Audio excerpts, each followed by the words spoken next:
bom ouvirmos alguém com a sua experiência internacional. E eu acho que essas eleições norte-americanas estão assim, completamente fora do normal, né?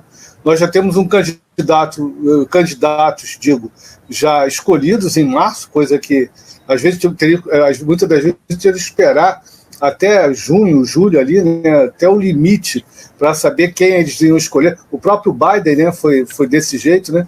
Ele foi ganhando as primárias, mas teve que fazer composições. E o que me espanta nessa eleição é que um candidato desponta como o principal favorito. E quando a gente olha os números, esse favoritismo não é tão favoritismo. 4, 5 pontos, às vezes vai para 6, às vezes vai para 2. E aí, o que você me diz dessas eleições norte-americanas tão fora do padrão habitual? Bom, eu queria agradecer o convite aqui de ambos, queria fazer públicos os meus elogios também ao comandante Farinazzo, que é uma fonte minha já há bastante tempo, uma referência para mim, e agora o professor Ricardo Cabral entra também nessa lista.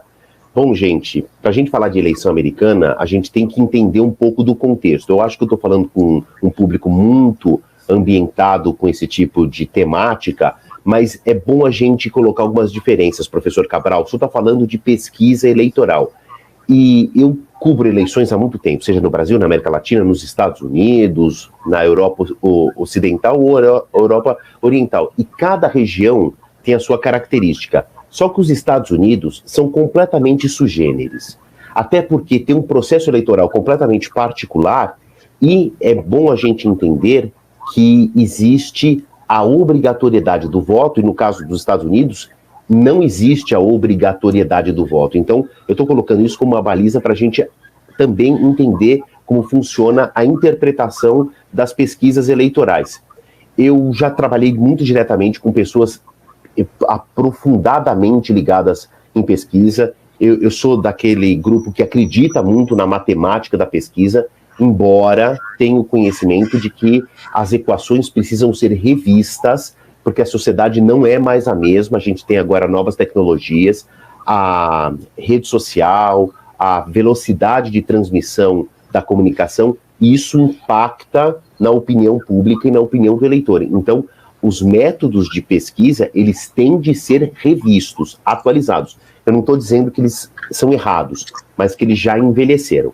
Colocando esse contexto, vamos para os Estados Unidos de novo. É bom que todo mundo entenda. O voto nos Estados Unidos, primeiro, ele não é obrigatório. Então, por que isso impacta na pesquisa? Porque um recenseador, ele encontra alguém na rua e faz as perguntas corretas, como foi treinado. Agora, não necessariamente aquela pessoa que respondeu, eu voto em Biden ou eu voto em Trump, vai votar no dia 5 de novembro. Problema número 1.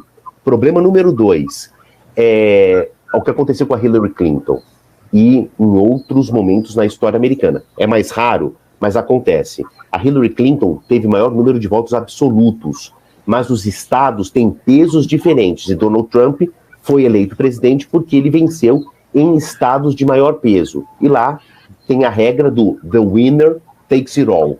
O candidato que vence naquele estado pega o número de delegados que são os representantes dos eleitores naquele estado. Então é tudo muito complicado. Agora, voltando à sua pergunta primária, perdão, eu sou um pouco eloquente, eu volto, venho, mas para deixar todo mundo na mesma página, Cabral. Quando a gente fala de pesquisa eleitoral, a gente tem que entender esses dois contextos e principalmente que pode ser que a pesquisa aponte a maioria dos eleitores, o que é isso, mas não necessariamente naqueles estados mais poderosos ou mais volumosos na contagem de delegados para a eleição. Agora, a minha opinião hoje, nós estamos aqui no final de março, uma eleição que acontece em novembro. A eleição, a análise de uma eleição é sempre um filme. Conforme o arco de tempo, a gente vai pegando os frames, né? As fotos do dia. Na foto hoje, eu não vejo o Donald Trump não eleito. Para mim, é um cenário muito claro. Agora tem um outro ponto, né? Vamos pegar um eixo oposto aqui, um polo oposto desse mesmo eixo.